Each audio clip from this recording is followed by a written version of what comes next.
Hi, my name's Kim Simenson, and I'm honored to share my pivot story with you today.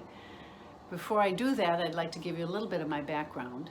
I'm actually from Minnesota, lived here my whole life, and my husband and I've been married about 40 years, and we've raised 3 sons who are now in their late 20s and early 30s.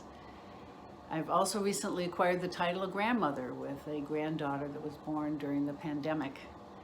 In terms of my career, I started in the early 80s as an investment banker, and through a number of positions ultimately started my own firm in 2007. And my work is primarily in the financial advisory, debt advisory arena with healthcare systems as they look at major capital decisions for their organizations. My pivot story actually goes back to 1994. Might be a year that some of you weren't even born. But I remember it pretty clearly, actually. My oldest son had just turned 6, and my other 2 were 3 and 2. So it was a busy household, and I was working part-time with an investment banking firm. My father had earlier that year passed away, and it had caused some emotional upheaval for me because he had been a very strong part of my life and his death had been unexpected. And I remember being in a meeting later that spring with a group of executives at the firm I was at, and came out and was talking with the CFO, and I knew that there was some pressure for me to get back full time. They had some thoughts about how I could continue to progress in my career in the firm. And for some reason, as he asked a question about my family and how my kids were, I realized there was a light that went on. And the light that went on was that my children at that point, again, 2, 3, and 6, were at their most influential ages, I felt. And yet I was in meetings and sort of with an intensity of an investment banking arena, and had an in-home nanny who was spending more time with my kids than I was. And the light bulb was the recognition that my values in terms of my family and the relationships with my family had become second place, I think, to my career. And so by the end of that year, I had decided to walk away from the career path, knowing that there was an intensity in my interest in everything that would make it difficult, and had made it difficult for me to balance those 2 worlds. That's not to say that it's not possible for others to make that balance or to attempt to do that balancing act, but for me, I knew myself well enough at that point that there would be time that I would never get back if I didn't take a different focus.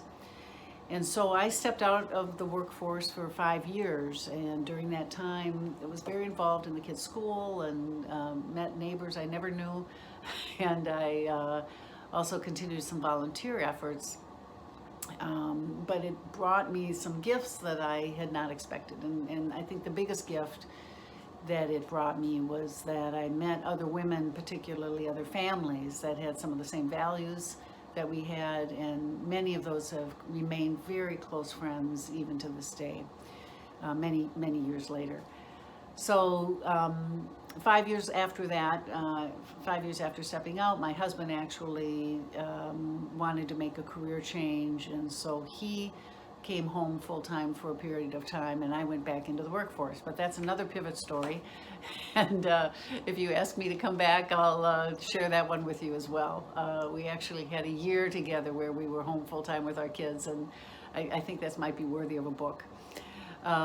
Anyway, I mentioned that one of the gifts was the personal relationships that it opened up for me. I think another gift that was unexpected at a personal level was just a recognition of how hard it is to balance all of these pressures, particularly that women feel, but I think men do as well, more so now even than ever before.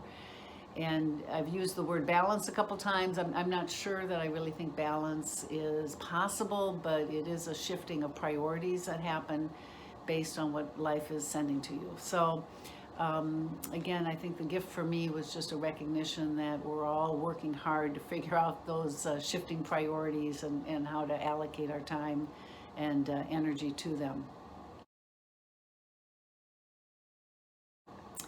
I think the other thing I wanted to share with you in terms of advice is a couple items. One, I mentioned in my pivot story this sense of value around family and relationships.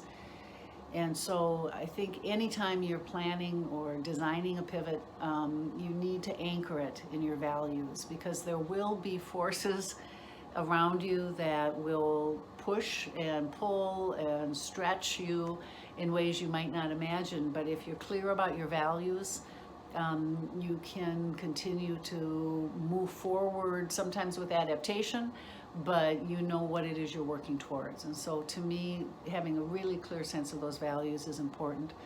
The second piece of advice that I would share with you as you design your pivot is that you should trust that you will be able to navigate this.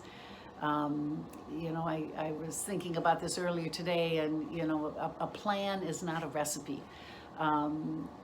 It is guideposts, and it gives you a direction. We all know that when you don't follow the recipe for a cake, you're in big trouble. But a plan allows for adaptation, and so I think you have to trust that you can navigate the changes that are ahead. And trust that you will work through the problems that you may not anticipate in your plan.